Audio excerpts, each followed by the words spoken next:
सच राधा, क्या ये संभव है? तुम कृष्ण से प्रेम करती हो ना, तो बस प्रेम की एक बात समझ लो, प्रेम में कुछ भी संभव है।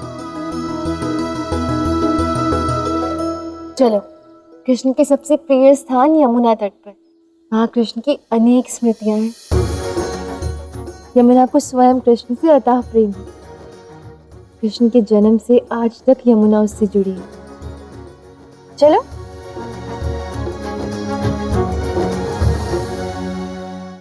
ये राधा और रुक्मिणी कहाँ जा रही है?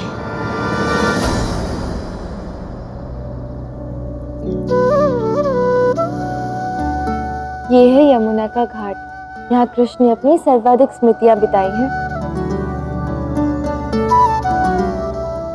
राधा, ये कौन है? ये है मेरी सखी रुक्मिणी। अरे राधा, इनको पूरी बात तो बताओ। ये रुक्मिणी है, विदर्भ की राजकुमारी है और शीघ्र ही इनका कृष्ण से विवाह होने जा रहा है। कृष्ण से विवाह? अरे वाह। रुक्मिणी, ऐसी कौन सी माया कर दी तुमने कृष्ण पे कि वो तुमसे विवाह कर रहा है? तनिक हमें भी तो बता दो वो माया, क्योंकि हम में से तो किसी से भी विवाह नहीं किया कृष्ण ने। माया नहीं, प्रेम किया है मैंने कृष्ण से। प्रेम तो कृष्ण ने मुझसे भी किया है। और मुझसे भी। कृष्ण तो हम सभी से प्रेम करता है। हाँ हाँ, मुझसे भी प्रेम करता है। कृष्ण तो हम सभी से प्रेम करता है। किंतु पता नहीं तुम में ऐसा क्या विशेष देखा कृष्ण ने? बस करो सखियों, अब रुक्मिणी को सताओ मत। रुक्मिणी ये कृष्ण की सखियां हैं और कृष्ण को अति प्रिय है। हमने इस घाट पर बहुत सी लीलाएं की हैं, जल क्रीड़ा की है, साथ में हंसे हैं, रोए हैं। तुम इन बातों का बुरा मत मानो।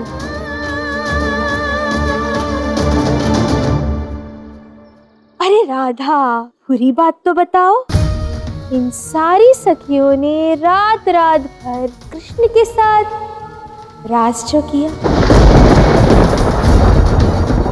और कृष्ण ने एक एक गोपी के लिए बांसुरी बजाई, वो भी तो बताओ हमारी राजकुमारी जी को। राधा, ये सब क्या है? कौन है ये गोपियां जिनसे कृष्ण का इतना गहरा भावनात्मक संबंध रहा है? और वो भी एक नहीं, अनेक के साथ। देखो, मेरा विवाह होने वाला है कृष्ण के साथ, वो सदा सदा के लिए मेरे होने वाले हैं। तो फिर ये सब मुझे ऐसे कैसे बातें कर सकती हैं राधा? इतना क्रोधित क्यों हो रही हो रुक्मिणी? जो सत्य है हम वही कह रहे हैं। कृष्ण हम सबके हृदय में बसता है, हम उससे और वो हमसे अत्यंत प्रेम करता है। रुक्मिणी देखो, ये सत्य कह रही हैं।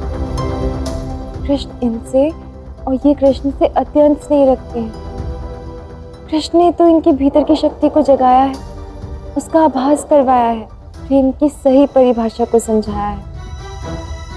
तभी तो ये कृष्ण के प्रेम में इतना मग्न है और सदैव रहेंगे। तुम्हारा विवाह कृष्ण से हो रहा है, तभी ये तुमसे थोड़ी हंसी ठिठोली कर रही है। उनसे ईर्ष्या मत करो। ये यमुना भी तो कृष्ण से अथाह प्रेम करती है, किंतु सदैव कृष्ण संग हमारे साथ जल क्रीड़ा की है, हमारी साथी बनी है, कभी हमसे ईर्ष्या नहीं की, कभी हमें भगाकर नहीं ले गई। रुक्मिणी, कृष्ण को समझने आई हो ना, तो पहले प्रेम को समझना होगा। कृष्ण ही तो प्रेम है। मुझे नहीं समझना कोई प्रेम में।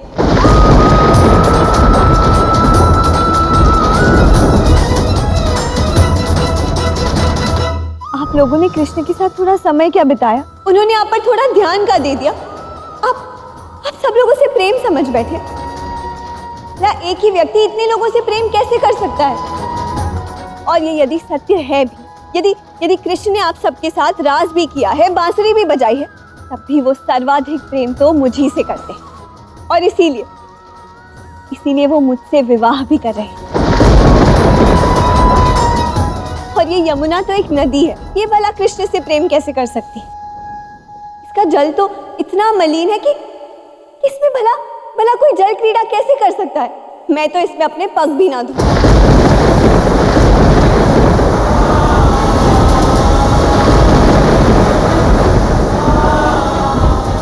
और आप सब ये स्मृतियां, ये सब कुछ भूल जाइए, ये प्रेम सब कुछ भूल जाइए, क्योंकि अब इनमें कोई तथ्य नहीं।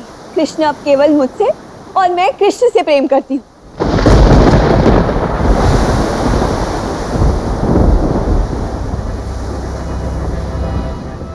रुक्मिणी, देखो मौन हो जाओ। तुम जो कह रही हो ईशा में आकर कह रही हो। जो कुछ भी कह रही हूँ केवल सत्य कह रही हूँ। और अब तुम इन सब से कहो कि सत्य का सामना करना सीखे।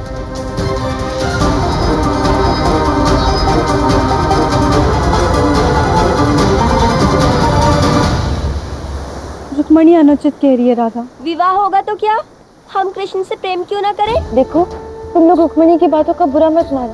उसका हृदय पवित्र है। उसे कृष्ण के विषय में भी बहुत कुछ समझना है।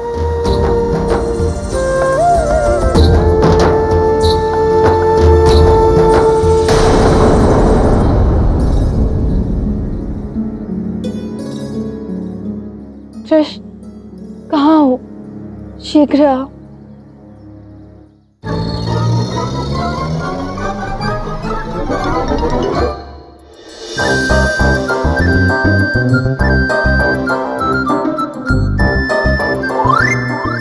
ऐसे समय भी तुम मुझे सता रहे हो। कहाँ गया ये? कभी तो गंभीर हो जाया करो, चपटी को ठिठोली करते रहते हो। गंभीर हो जाओ। हो गया गंभीर, बोलो क्या बोलना है। तुम्हें पता है आज क्या हुआ? क्या हुआ? रुक्मिणी ने आज बहुत बड़ी भूल कर दी है। यमुना का अपमान किया, गोपियों को आहत किया। मैंने यमुना की उग्र लहरों में उनका रोष देखा। तो जानी तो ना, तुम उसे सिखाने के पीछे क्यों पड़ी हो? क्योंकि उसकी मंशा सही है कृष्ण। वो जो भी कर रही है केवल तुम्हारी प्रसन्नता के लिए तो कर रही है ना। भले ही प्रेम को नहीं समझती, किंतु तुमसे प्रेम तो करती है। और यदि वो तुम्हें समझेगी तब वो तुम्हें हर क्षण कितना प्रसन्न रख पाएगी। एक क्षण, तुमने मुझसे कहा कि रुक्मिणी ने यमुना को, गोपियों को आहत किया है, कहा। हाँ। अब तुम ये कह रही हो कि उसकी मंशा सही है। हाँ सही है। तुम कहना क्या चाहती हो? तुम पहले निश्चित कर लो करना क्या है, पहले निश्चित कर लो समस्या क्या है, तत्पश्चात बात करते हैं। देखो, मैं जानती हूँ मुझे क्या करना है, बस भय लग रहा है। यहाँ पर इतना कुछ है तुम्हारे विषय में जानने के लिए। पता नहीं अब वो क्या प्रतिक्रिया देगी, और कहीं कोई चूक हो गई तो। जब प्रेम पवित्र हो, जब प्रेम परिपूर्ण हो, तो चिंता कैसी? प्रेम में परिणाम की चिंता नहीं करते।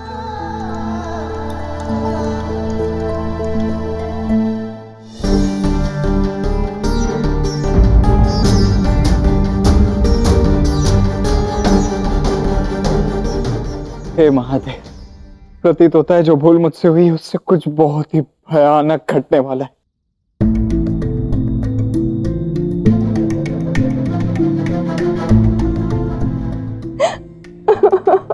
क्या हुआ रुक्मिणी, तुम रो क्यों रही हो? देखो, यदि मेरे कारण से तुम्हें कोई नहीं बलराम दाऊ, आपके कारण नहीं। मेरी आंखों में जो अश्रु है वो कृष्ण की सखियों के कारण है। आप ही बताइए बलराम दाऊ, यदि विवाह से पूर्व आपको पता चलता कि रेवती भाभी के अनेक सखा हैं जिनके साथ उन्होंने अनेक क्रीड़ाएं की हैं, आपको बुरा नहीं लगता? बुरा क्यों नहीं लगेगा? वही तो, मुझे भी बुरा लगा। कुटिला ने मुझे कृष्ण, उनकी सखियों के बारे में ऐसी ऐसी बातें बताई कि वो बातें मेरे हृदय को चीर गई। तो मैंने भी वो सब कुछ कह दिया जो मेरे मन में था, कृष्ण की सखियों से भी और यमुना से भी।